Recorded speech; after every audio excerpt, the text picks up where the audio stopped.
Well, it's now day 2 of Fern and our Challenge Ladies Cuban bike ride, and today they're going on their longest day cycling, right from Cienfuegos, I'm not sure that's how you say it, to Trinidad, which is quite a long way, apparently. Well done, very good. Thank you. Cienfuegos, I think it is. Cienfuegos. They've got to get there before dark, so obviously, so the pressure is on. Day 1 on the Cycle Challenge saw us battling with injuries, high temperatures... It's not like you at all, is it? It's not at all. ...and fear of the unknown.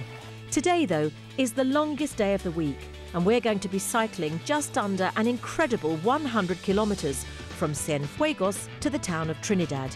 It's going to be tough and emotional. Day 2 of the ride, and despite yesterday's soaking, our spirits are high. Washed everything last night. Everything, because of the humidity, is still wet. So I've got my extra pair of trousers just drying on my handlebars and my gloves. My trainers are like putting wet cushions on your feet because they're all wet from the swamp, and I rinsed them out yesterday and thought they'd dry overnight. They haven't. What else can I tell you? Apart from that, fine. With no time to spare, we're off.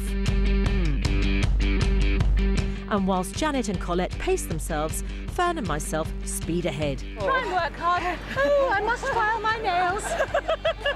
It may be a breeze for Fern, but for Janet, it's about to become an uphill slog. Oh, no, look at it. Oh, please tell me it goes down the other side.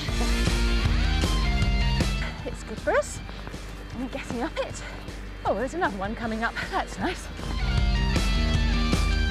There's a downhill! Hooray! That was awful. It was a monster of a hill, but I never got off. My determination's getting me through.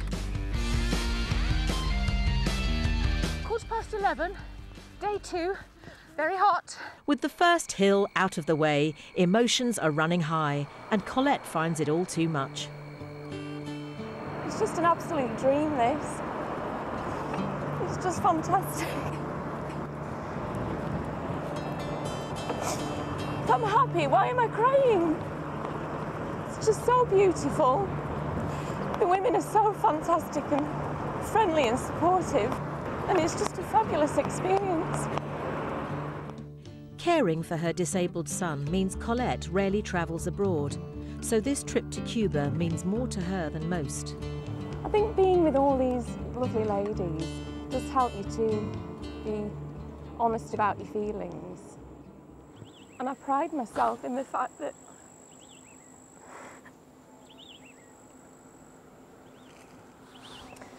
you know, I have put a brave face on for 12 years, and the number of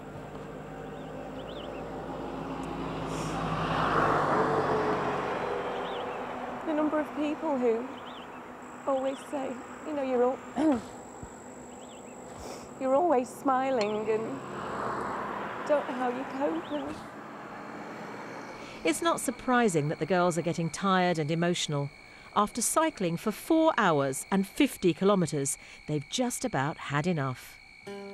But luckily for them, Sanctuary is just around the corner. The promise of lunch. We've never cycled so fast. Or being first in the blue queue.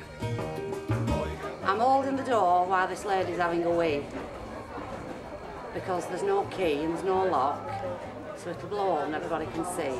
And then it's my turn. And I've got my Vaseline in hand to rub on my chamois. With the toilet stop negotiated, it's time to eat. But the Cuban food is a little different to what the ladies are used to. Raised beef. That's mashed banana with a meat gravy. This is rice and beans, and this is that's cabbage, pepper and cucumber. The beef is delicious. That's all I've tasted so far. We cycled so fast to get you the first cold beer. We love you very much. Thank you, pal. Fortified by the mashed banana with pork gravy, we're back on the road again with newfound confidence. But unfortunately for one cyclist, things take a turn for the worse. Remember your name? And it is? Hi, Sue. Open your eyes. Open your eyes. Open your eyes. This lady unfortunately fell off her bike onto her head and was knocked out. and also twisted her neck, and that's potentially a serious accident, which is why we had to secure her neck before we could do anything else. Fortunately, it looks like there's no other injuries, but we're going to have to take her off to the local hospital to be x-rayed and checked over.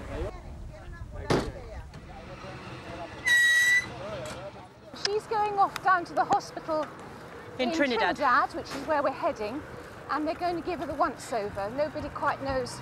She needs an X-ray on her neck just to check. And possibly her ribs.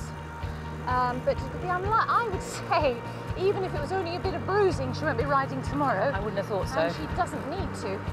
Happily, we learn that Sue's injuries are not as serious as we thought. And with that in mind, we race for today's finish line. Day 2 done! Woohoo! Day 3 tomorrow, and it's filled with ups and downs. Just emotional amazing stuff for them, isn't it? Yeah, I didn't realise there were quite so many accidents. Yes. I tell you what, though, if ever there was an incentive to get back up again, get back up and get on your bike, is when the ambulance arrives. Did you see the ambulance? Look at this! Look at this! Look at that ambulance! Get on your bike quick! So, I feel much better now, actually. Yeah.